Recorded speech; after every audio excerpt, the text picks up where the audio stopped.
You need to find a way of catching them. But sometimes the other time, you have to go. Hey.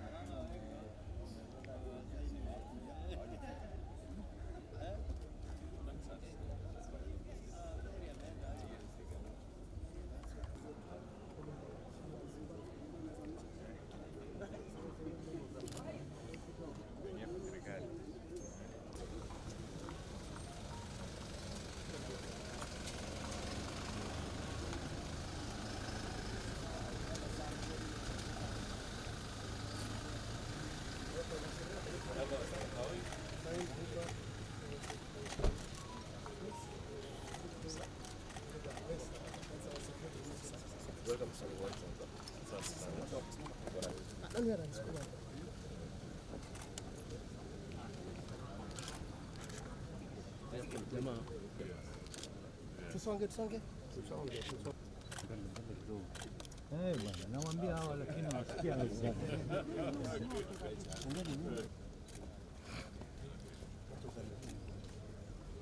Songe.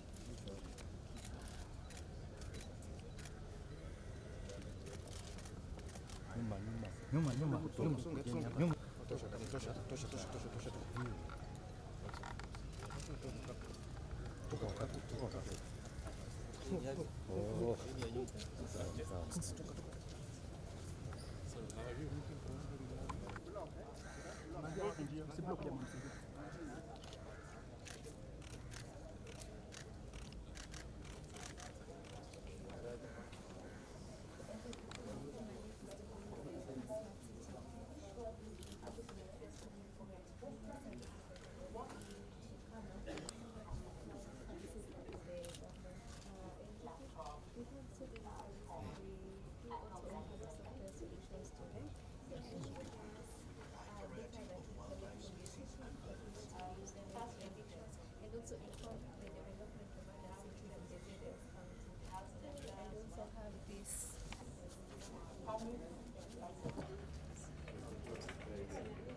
Karibuni, let's have our seats as we welcome Mr. Kenneth Mathiba, the Secretary of the CEO, to lead us with the prayers. Thank you, Karibu-san. Administrative report, Mr. George Morujo, Mr. Amos Sochin, the CEO of the CIFA, professional colleagues, my colleagues from the Secretariat, led of procurement, the supply chain management forum. We are honored and privileged to have our chief guests, the accounting officers and CEOs and director levels of our state corporations, let us appreciate them. And finally, my leadership, the chairperson of the Kenya Institute of Surface Management, Mr. John Karani, let us appreciate him. And also joining and appreciating all the council members of the Kenya Institute of Surface.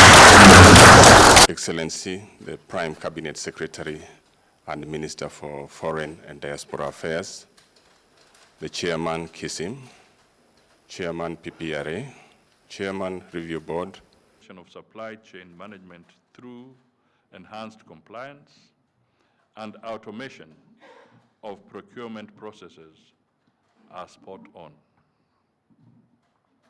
Being the first professional body in Kenya to operationalize the recognition of prior learning framework, opening the Kenya College of Supply Chain Management to offer structured capacity building programs aimed at enhancing professionals of the practice, creating 9 regional chapters in the country to make its services accessible, growing its active members to over 10,000 from 6,000 in the past few years, automating the registration and licensing process for responsive service delivery to its members, among others.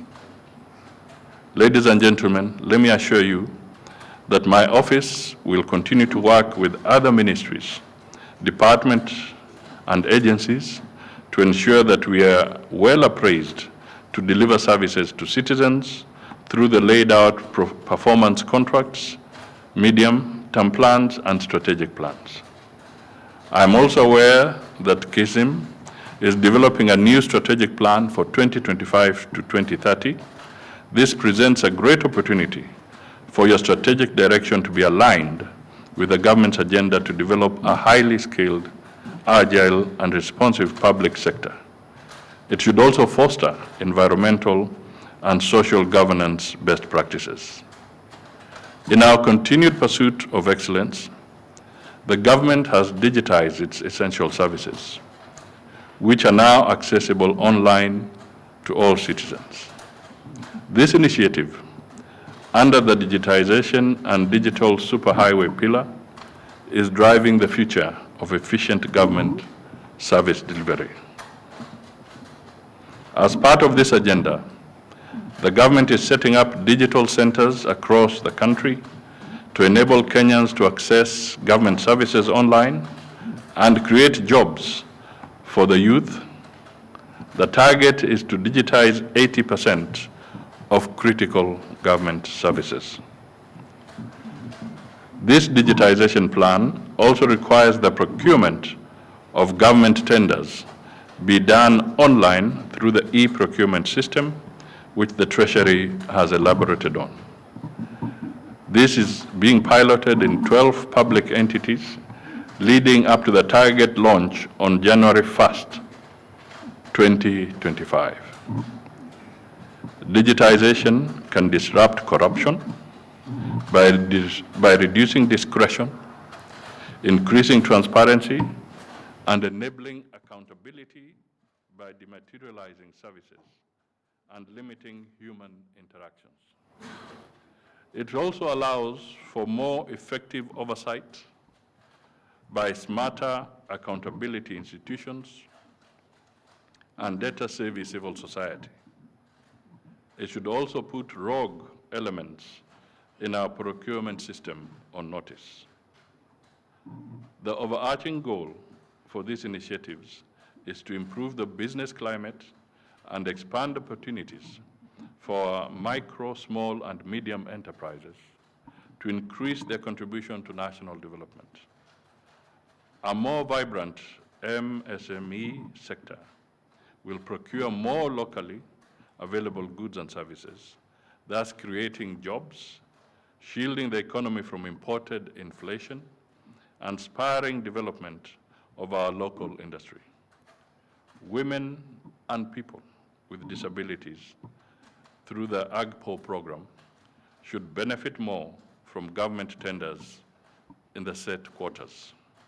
Finally, let me assure you that the government will continue to engage professional bodies on matters of national interest.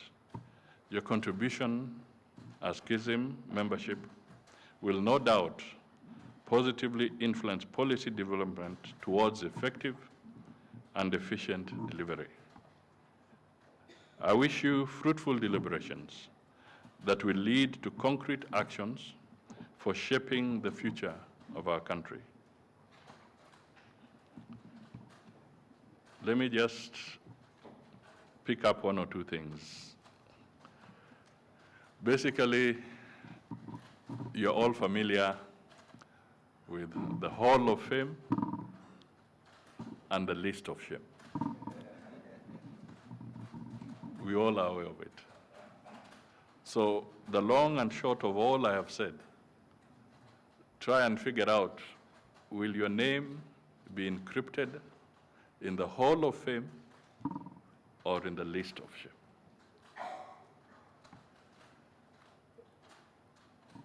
There are issues that you've talked about in terms of the laws. I want to encourage you to drive it. I have been in public service for some time, sometimes you have to go granular. You have to be very, very specific. If you're going to make these amendments, don't wait for a top-down approach. I'm encouraging you to start looking at those pieces of legislation and be very specific and give the rationale as to why you are making proposals for adjustment in certain areas. Remember the politicians, even us at cabinet level, when you bring all this for cabinet approval, all cabinet members are not procurement experts. So if you expect that they will know more than you, then you're misleading yourselves.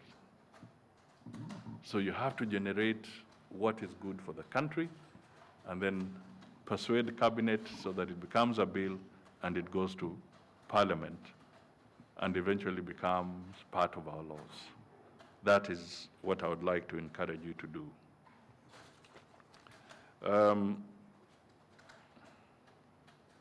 You have touched on a few issues, the scheme of service. I would say that would be, I'll be waiting for your paper so that I can be your advocate in that realm. And then at the same time, as you develop these laws, we know how we have had cases of tender documents being tailor-made to fit somebody's size, so that from the word go, you literally know who is going to be the beneficiary.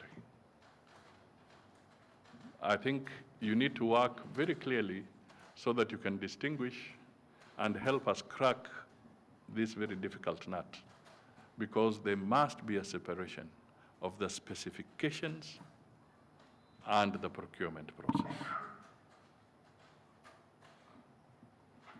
If you go to some specialized area, like it's medical equipment, you know, very specific medical equipment. Who gives the specifications and then who does the procurement? Is it one and the same person?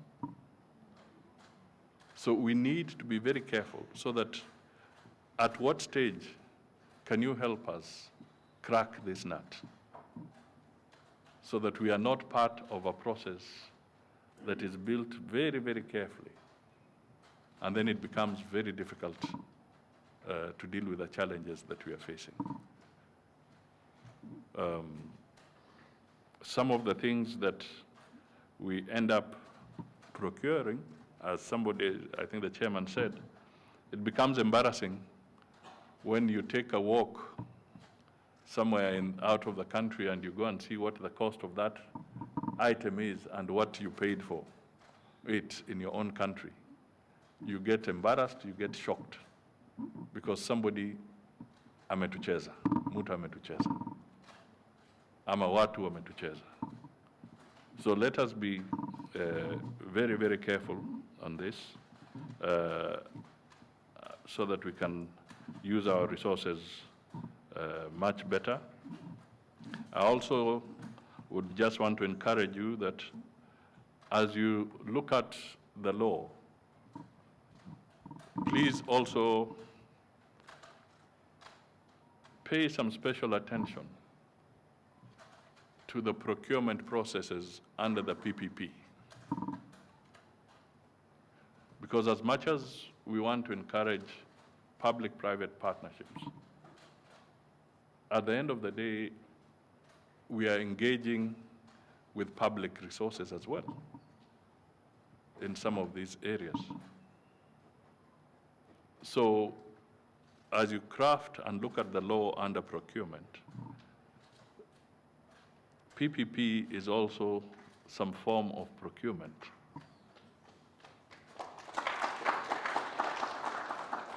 So it will call for better scrutiny so that we have better practices going forward, and we can build confidence in this process. I was asking the members I was sitting with, and I was told they were all from the Pentagon. I have some nostalgia with that word, but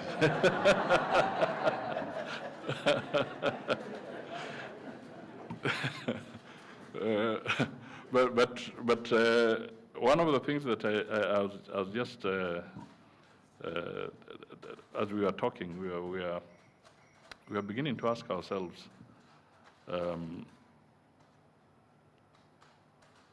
how can we really make a difference? How can we really make a difference? How can we reduce the lead time for government, for citizens to get service from a procurement process?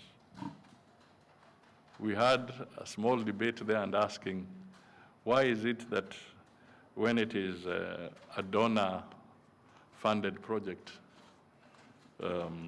not just about lead time, but anytime there's an attempt to tamper with a donor-funded project, it becomes a very hot issue, and people run away. Even politicians run away when they hear it's a donor-funded one.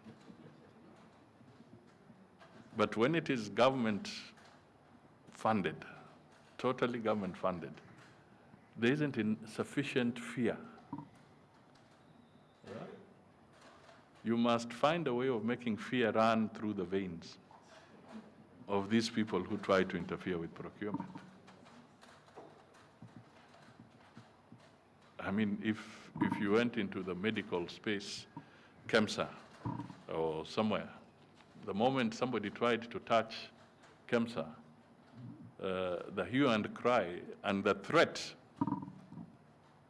of one of the donor partners critical in that area that if you continue with this, we are withdrawing the money. You saw how the people ran away. So what is it? What can we do with our own resources? Why should they live comfortably when it is our own resources, and they behave when it is donor-funded project? And yet at the same time, in reality, we shall pay, because some of these are actually credit lines. We shall end up paying back. But somehow there's discipline in that space, and then when it is totally GOK funded, then there is mischief.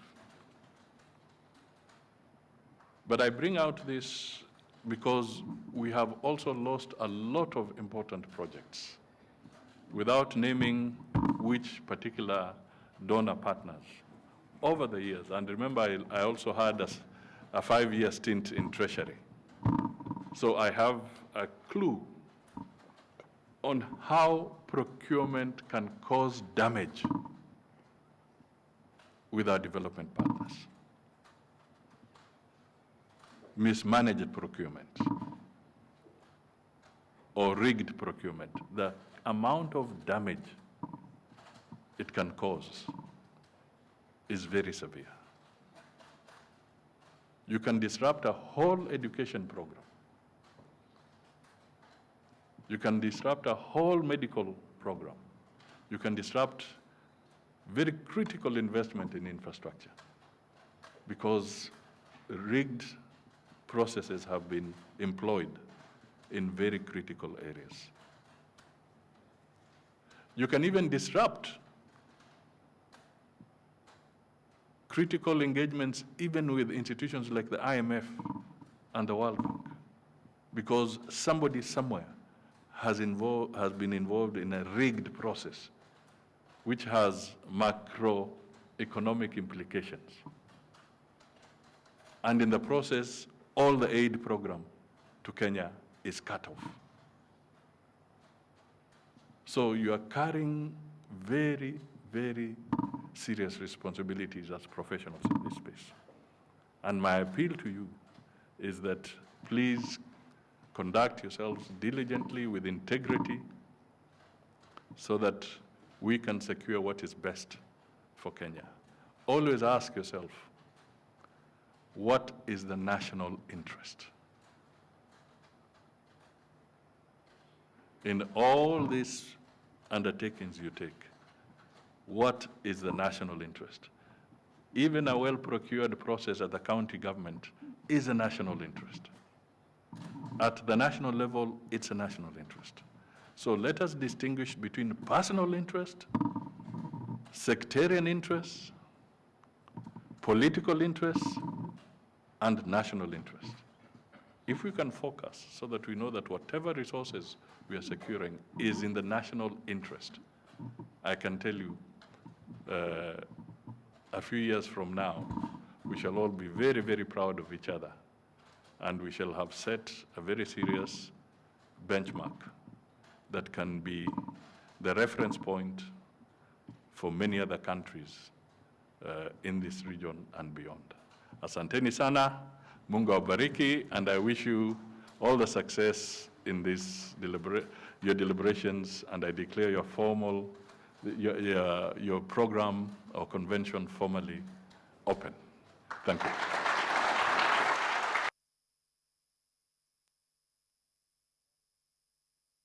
The Prime Cabinet Secretary, Manyunyu.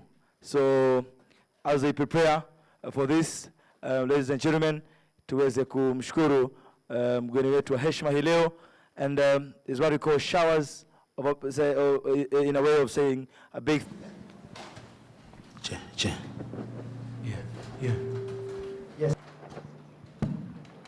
as practitioners in the supply chain management. Our request is, as the gatekeepers of between 70 to 80% of the spend in this country, we would wish that we are part of the task forces that are appointed to the various accountability challenges that are developing our government. So the other issue is on the appointments to the various boards in this country. I think a lot of time we lose on governance and leadership issues or decision making because we are not involved in the boards. So this morning, sir, our request as KISIM, because we believe that KISIM has grown and capacity has been built of these professionals, and they have the ability to represent their institutions and their organizations in those boards. So we request that we are part and parcel, so that as we move forward, just to ensure value for money, we are also represented. Thank you so much, and God bless you. Thank you so much for it. Very quickly on the issue of professionals in task forces, I fully agree, and that is an area that we can accelerate. I think we'll just define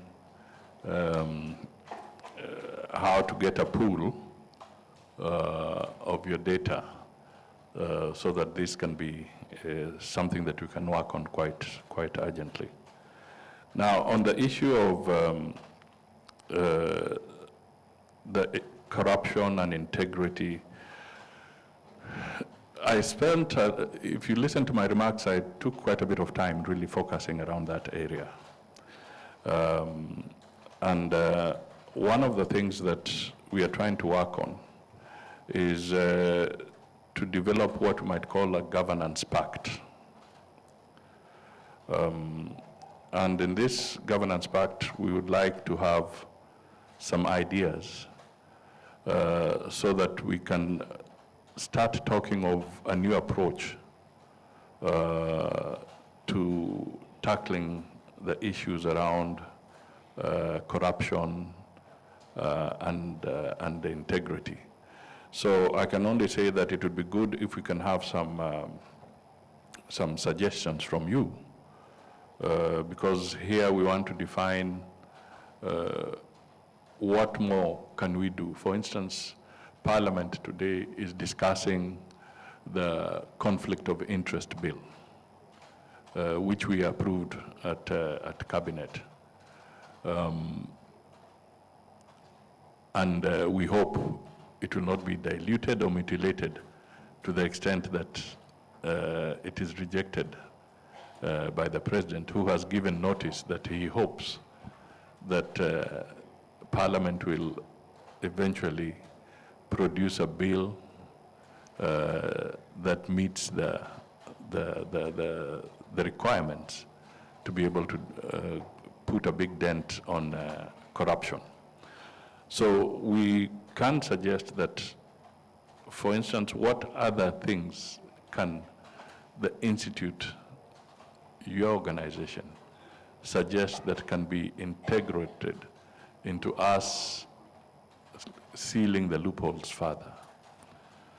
On the issue of the PPPs, the issue of whether we should provide security of tenure or not for the director, these are now the issues that I was saying. If you generate your proposals properly with the necessary rationale, these are issues that would be put on the table for serious consideration and even enacted into law. When we look at the LSK as an example, or we look at some of the laws that have been enacted for some of the parastatals, you find they are very specific, and they say somebody with a legal background. You appoint somebody with a legal background. You appoint somebody with an accounting and financial background. So you could, for instance, propose amendments of this nature, maybe under the Public Finance and Management Act, or under the Procurement and Disposal Act, where you're very specific that when you're looking at PPPs, it is important that the Secretariat of the PPP is also composed of people with your skills, so that can be, so this is what I was saying, you have to be granular, and you have to look at what can you make as very specific recommendations. Don't make them generalized. But I'm sure as you interact with the pieces of legislation, you can find space and be very direct and give a rationale as to why that is going to add value to the Kenyan people. The issue of consistency on matters taxation, I do agree that this is something that needs to be handled. Normally within the Treasury, and I think my friend is here, he might be able to tell you that in the programs that we have been engaging in, you tend to give a 3-year to 4-year progression so that there is some kind of consistency as to how taxes will move. But in matters of tax, if I just speak as somebody who's observing and having been in the past at Treasury, the budget making process has changed with the constitution that we have. Even the way you do the laws, it has changed. You can find that you're proposing certain tax measures, but Parliament has a completely different opinion. So that you may propose a certain direction, but Parliament has a different view. And we have seen this in several pieces of legislation, including the one that failed to go through the finance bill for 2024. So it means that our level of engagement and consultations must improve and must be scaled up so that we do not have the kind of inconsistencies that we have been seeing.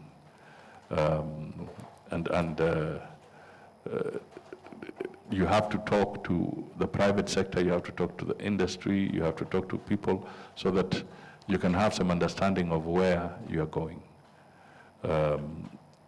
So I do agree that we can do better, we can become more consistent, and we can give a better projection so that people can anticipate. It's not the old days when you would say that, and from midnight to night, the price shall be this or that. Now you have to be very careful, let people know in advance, and you're not ambushing them anymore on matters taxation. So I do agree with the lady who did speak there, and we take note. I've also listened to Mr. Kitui on the issues around the possibility of working more closely with the foreign affairs department, so that we can improve on the services that we give our people. But these are good ideas. Let me not promise that everything can be taken on board, but I am listening very keenly. I'm also giving you hints on how you can take up some of these issues. But I did make one commitment that if I'm persuaded, I'll be a very good advocate of yours. Yeah.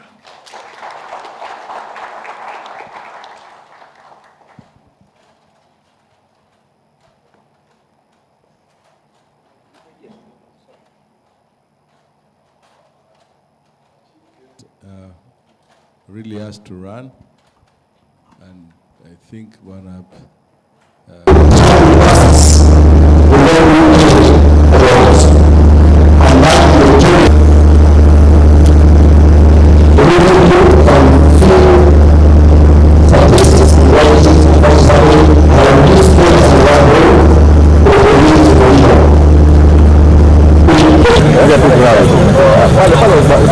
Vale,